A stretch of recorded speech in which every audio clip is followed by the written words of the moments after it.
Uganda gwe kitanyumira gamazima ndowooza nga toli munna Uganda. Kiba ki Uganda tekikunyumira gwe toli munna Uganda. Mu Uganda okubeeramu osobola okunyumirwa oba embeera obutakunyiga olina okubeera ng'oli optimistic. Ya Rabbi akagambo nkafunziza n'enkoogera. Olina okubeera ng'oli optimistic. Okubeera optimistic kitegeeza nti olina okukozesa embeera yonna yonna eriwo gwe ogifunemu omukisa. Oba ekintu kyonna kyonna ekiriwo gwe olina okulabira gaapu osobole okubeera ng'oyitawo. Banange bia. Ykee Benda mujjukira bulungi nnyo gundi drama yali kwaka akayimba ka Ykee Benda wamu ne Lydia Jazmine. Basooka ne bataaka obufaananyi ne bagamba Banange Lydia Jazmine yayanjudde Ykee Benda. Mujjukira bulungi nnyo story nazikola bulungi nezija ne bagamba Banange eyena okubeera nga collaboration bali mu kubeera nga bashootinga music video. Twali tukyali awo nga n'akayimba tekanaba kubeera nga bakata twagenda okulaba nga waliyo ebifaananyi ebizza ate byo nga biri mu kiss nga biri romantic ne tugamba ya Rabbi tewabanga Lydia Jazmine waliwo ensonga eyaddala wamu ne Ykee Benda. Twali tuli awo mwana wattu nga akayimba bakafulumiza nga bakayita Banange nira nga kali ku kirabo album eya Ykee Benda oba track number 17 wembeera seerabidde. Akayimba kafuluma munanga akayimba kalungi video nungi abantu bakaagadde akayimba kaplayinze. Yes akayimba ko general kalungi naye ekyasinze okubeera nga kinsanyusa be bantu babalaba omukisa muli wali gap.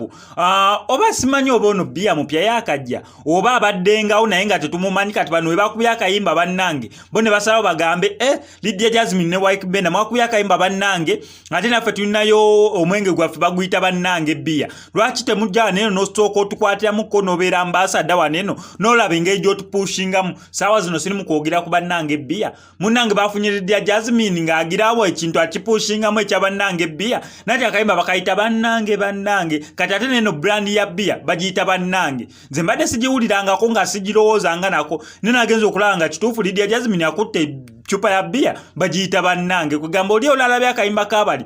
Simanyi oba ono bia bamukoze after akayimba ka Banange oba bia abaddengawo naye nga tetumumanyi kati bwe yalabye nga akayimba ka Banange kazzeko yo wayi kankozese guno omukisa gw'akayimba kano kampushingire n'ekyokunywa kyange kino ekya Banange. Kyekyo kye bayita okubeera optimistic kugamba embeera gwe ogiraba ng'eri wet ne wet gw'olabira engeri w'oyitirawo kati bulijjo kyaka bia gyali naye nga tetumumanyi naye bano olwakuya akayimba ka Banange Lydia Jazmine wamu ne Ykee Benda ko yo wayi mujje mumpushingira akantu kange wano ak'okunywa ka Banange bannayuganda basobole okubeera nga bakategeera.